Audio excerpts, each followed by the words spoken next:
सद्गुरु, इन दिनों बहुत से लोगों को थायराइड प्रॉब्लम्स हो रही हैं। हाइपोथायराइड या हाइपरथायराइड। आयोडीन वाला नमक खाने के बावजूद थायराइड प्रॉब्लम्स आम हो गई हैं। इन प्रॉब्लम्स के बढ़ने की वजह क्या है? क्या ये भी डायबिटीज या हाइपरटेंशन की तरह स्ट्रेस रिलेटेड है? क्या हम हठ योग या क्रिया के अभ्यास से या ईशा योग केंद्र जैसे प्राण प्रतिष्ठित स्थान पर आकर इन हालातों में सुधार ला सकते हैं? इससे बाहर निकलने के लिए हम कौन सी चीजें कर सकते हैं? बहुत से लोगों ने हठ योग के अभ्यास के जरिए से छुटकारा पाया है। किसी प्राण प्रतिष्ठित स्थान में होने से निश्चित रूप से फायदा होता है। But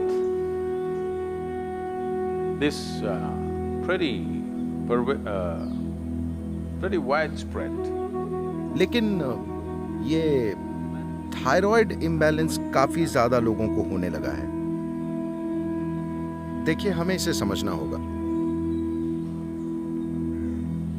आप जिसे थायराइड कह रहे हैं, योग में हम इन ग्रंथियों को इस तरह से नहीं देखते, लेकिन मेडिकल दृष्टि से आप जिसे थायराइड कह रहे हैं वो आपके भीतर एक ऐसा सिक्रीशन या स्राव है जो आपके सिस्टम को कैलिब्रेट करता है हर रोज। ये तय करता है कि कितना पाचन होना चाहिए, कितनी ऊर्जा पैदा होनी चाहिए, कितना फैट पैदा होना चाहिए, कितनी मांसपेशी बननी चाहिए। हर चीज ये आपकी शारीरिक संरचना को संतुलित करने की कोशिश करता है। आपके शरीर की संरचना आपकी मनोवैज्ञानिक संरचना से गहरा संबंध रखती है। आज आपको यह दिखाने के लिए पर्याप्त प्रमाण मौजूद हैं कि अगर आप यहां बैठकर पहाड़ के बारे में सोचते हैं तो आपकी ग्रंथियां एक तरह से काम करेंगी। अगर आप शेर के बारे में सोचते हैं तो ये किसी और तरीके से काम करेंगी। अगर आप समुद्र के बारे में सोचते हैं तो ये किसी और तरीके से काम करेंगी। अगर आप किसी आदमी या औरत के बारे में सोचते हैं तो ये किसी और तरीके से काम करेंगी। बस एक विचार और कुछ नहीं।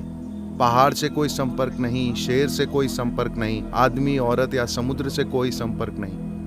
बस एक विचार ही ग्रंथियों के काम में उतार चढ़ाव ले आएगा। मैं कह रहा हूं कि ये सिस्टम इतना शानदार और सटीक है कि ये आपको अच्छी हालत में रखने के लिए हर चीज को संतुलित करने की कोशिश कर रहा है। आपके साथ समस्या ये है कि आपको एक बैलगाड़ी चाहिए क्योंकि आप वो खोई हुई कड़ी हैं। आपको बैलगाड़ी चाहिए, लेकिन उन्होंने आपको एक शानदार अंतरिक्ष यान दे दिया। हर छोटी से छोटी चीज तमामों चीजें करती हैं। अगर आप इसे बस छू लेते हैं तो बुम, सिस्टम में कई तरह की लहरें पैदा हो जाती हैं। अगर आप बस ऐसे देखते हैं और इस पेड़ के बारे में एक राय बना लेते हैं तो इसमें कई तरह के रासायनिक और दूसरे बदलाव आ जाएंगे। ग्रंथियों के काम करने का तरीका बदल जाएगा। आप जहां कहीं भी हो, मुंबई में हो, न्यूयॉर्क या लंदन में हो या जहां भी हो, जिन जगहों पर आप चल फिर रहे हैं, बस उस परिस्थिति पर गौर कीजिए। शायद सामाजिक तौर पर आप उन चीजों के आदी हो गए, लेकिन जिस तरह के माहौल में आप चल फिर रहे हैं उस पर गौर कीजिए। कितनी तरह की चीजें वहां हो रही हैं। उनमें से कुछ भी इस जीवन के लिए अनुकूल नहीं है। हो सकता है कि आपको इनकी आदत पड़ गई हो। शायद अब आप उन शहरों से बाहर न रह पाए, वो एक अलग बात है, लेकिन वो जीवन जो आप हैं वो उस तरह का माहौल नहीं चाहता। तो आपके भीतर जो बहुत से बदलाव हो रहे हैं वो आपके हित में नहीं है। ग्रंथियों का ठीक से काम न करना तो बस एक नतीजा है। A very highly calibrated function. ग्रंथियों के बहुत ही परिष्कृत कार्यों में से एक चीज है थायराइड। ये आसानी से पता चल जाता है। सबसे पहले आपके शारीरिक और मनोवैज्ञानिक पैरामीटर सामान्य से थोड़े बदल जाते हैं गड़बड़ी की वजह से। और दूसरा आयाम उस गड़बड़ी का जो आपके भीतर से हो रही है, आपके खुद के मनोवैज्ञानिक पैटर्न। गड़बड़ी का एक और आयाम यह है कि आपके भीतर किस तरह का भोजन जा रहा है। आज आप ऐसी कोई चीज नहीं खा सकते जो रासायनिक तौर पर प्रदूषित ना हो। अगर आप काफी ऑर्गेनिक भोजन खा रहे हैं तो बस वो ऑर्गेनिक केमिकल्स इस्तेमाल कर रहे हैं। हालात ऐसे हो गए। कुछ ऐसा खाना बहुत मुश्किल है जो किसी जंगल में उगा हो और आप बस उसे तोड़कर खा सके। ऐसा बहुत बहुत कम होता है। ऐसे लोगों का प्रतिशत न के बराबर है जो उस तरह की चीजें खा सकें। अब सब कुछ बाजार से आता है और बाजार में सब कुछ ज्यादा मात्रा से तय होता है, न कि क्वालिटी से। और ये भी इस देश में ये सारी चीजें अब खत्म हो गई हैं। मेरी दादी माँ हर दिन वो सब्जी वाले वो घर में टोकरी लेकर आते थे। सुबह सुबह ही उन्होंने खेत से सब्जी तोड़ी होगी और 7:30-8 बजे तक वो हमारे दरवाजे पर होते थे। जब वो आते थे तो दादी माँ सब्जियों को देखती थी। जब उन्हें खरीदना होता था तो वो सब्जी वाले को सब्जी छूने भी नहीं देती थी। वही इसे तोड़ कर लाए, वो बिल्कुल ताजी है, लेकिन अगर उसे तराजू में रखना हो या उन्हें उसमें से 1, 2, 3, 4 करके चुनना हो तो वो उन्हें सब्जी को छूने नहीं देती थी। तुम मेरी सब्जियों को हाथ मत लगाओ। This is not to ऐसा बैक्टीरिया से बचने के लिए नहीं था। वो नहीं चाहती थी कि वो आदमी या औरत उन सब्जियों को छुए जिन्हें उनके बच्चे और नाती पोते खाएंगे। वो उन्हें खास तरह से छूती थी, उन्हें सहलाती थी, बहुत प्यार के साथ उन्हें हर तरह से देखती थी और फिर उन्हें काट कर बनाती थी। ये मत सोचिए कि अजीब बर्ताव है। अगर आपके जीवन में ये सारी चीजें मौजूद नहीं हैं तो आपको अपनी ग्रंथियों को ठीक रखने के लिए गोलियां खानी पड़ेंगी, और गोली निगलने से इनमें संतुलन नहीं आने वाला। आप इसे दबा सकते हैं, आप इसे सही संतुलन में नहीं ला सकते। ये नहीं होगा, क्योंकि हर दिन ये अलग होता है, हर पल ये अलग होता है। ये कैलिब्रेशन है, एक बहुत सक्रिय कैलिब्रेशन होता रहता है। आप इसे मार देते हैं और बस एक गोली लेते हैं और किसी तरह काम चलाते हैं, यानी कि आप थोड़ी खराब मशीन हैं। इस खराबी के साथ मशीन की ये खराबी कई तरह से जाहिर होगी, और आपको इसका पता तभी चलेगा जब आप इसे हद के पार ले जाएंगे। जब आप बहुत सीमित जीवन जीते हैं तो ये जाहिर नहीं होता। ये कुछ ऐसा है, देखिए, अगर आपकी कार का टायर पंचर है तो भी आप 20 किलोमीटर की रफ्तार से कार चलाकर घर जा सकते हैं। कुछ चीजें खराब होंगी, कुछ चीजें फट जाएंगी, लेकिन फिर भी आप कार चला सकते हैं। अगर आप 200 किलोमीटर प्रति घंटे की रफ्तार पर हैं और तब अगर टायर पंचर होता है तो आप जानते हैं कि आप सड़क से बाहर उड़ जाएंगे।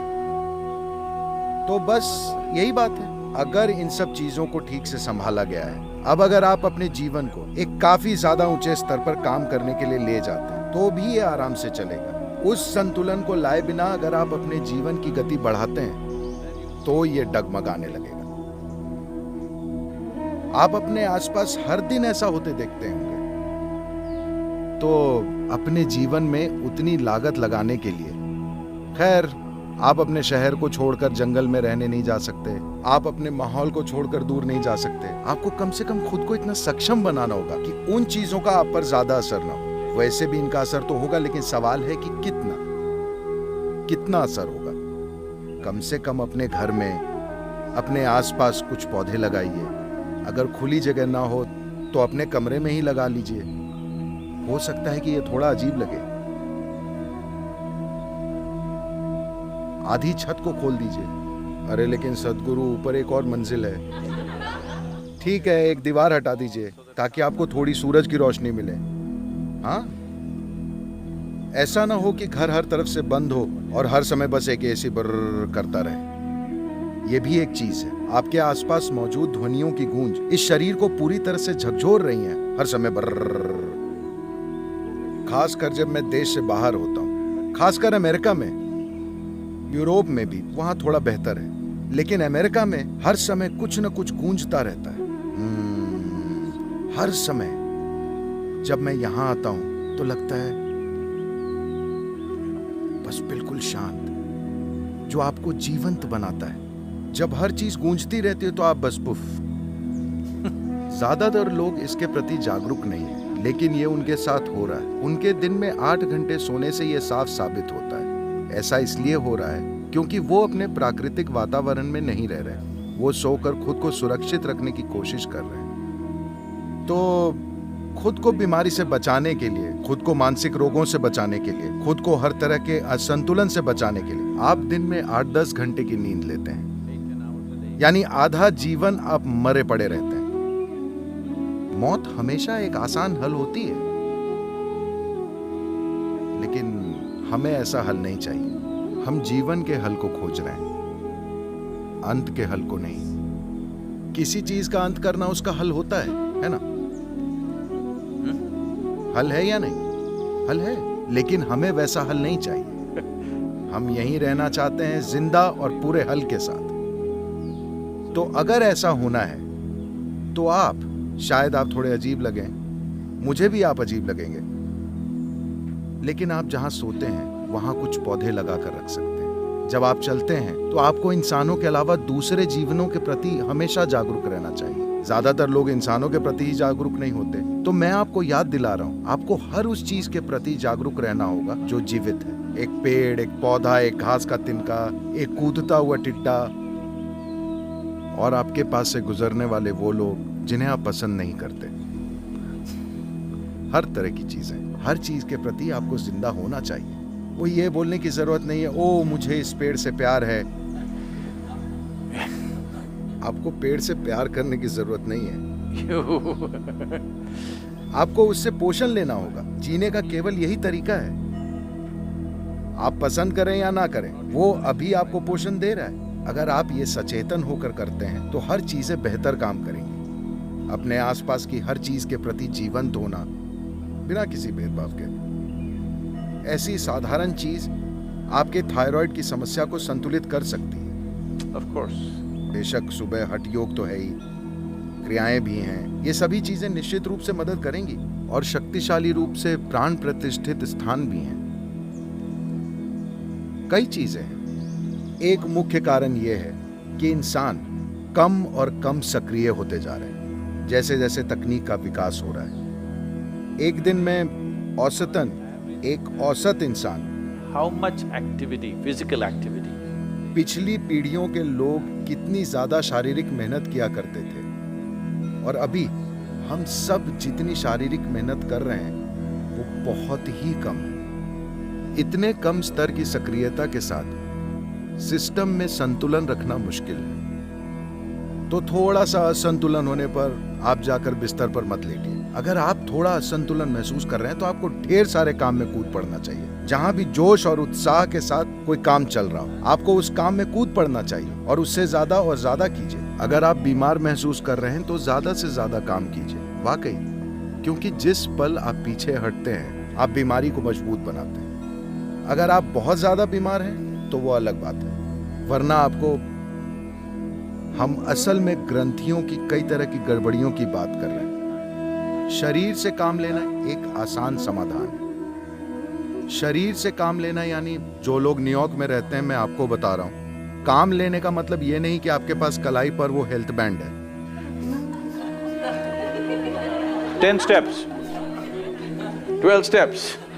ऐसा मत कीजिए, ये शरीर से काम लेने का तरीका नहीं है। ऐसा करने से बीमार पड़ने की संभावना ज्यादा है। बस यूं ही खुशी के साथ कुछ कीजिए, खुश और जिंदा रहिए।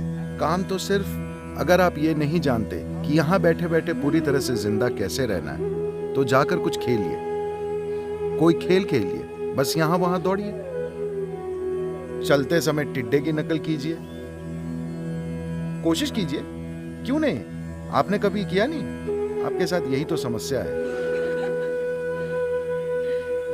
जब आप जाएंगे तो मैं देखना चाहता हूं कि, चूंकि आप घास पर चलने जा रहे हैं, बेहतर होगा कि आप टिड्डे की तरह चलें। आप देखेंगे आपके अंदर कितनी जीवंतता आ जाएगी।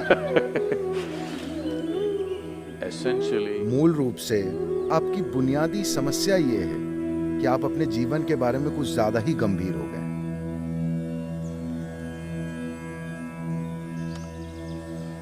तो हमें आपको दोबारा याद दिलाना होगा कि वैसे भी आप मर जाएंगे, तो इस बारे में इतना गंभीर मत होइए, क्योंकि इसे खत्म होने में समय नहीं लगेगा। आपको पकड़ ढीली करनी होगी। अगर अभी आप पकड़ ढीली कर देते हैं तो आखिरी सीन अलग हो सकता है, वरना लोग आपको देखेंगे। आपके साथ होने वाली ये बहुत बड़ी बात होगी, आपने पकड़ ढीली कर दी। अभी से अगर आप पकड़ ढीली कर दें तो आप देखेंगे कि आपका जीवन बहुत शानदार होगा।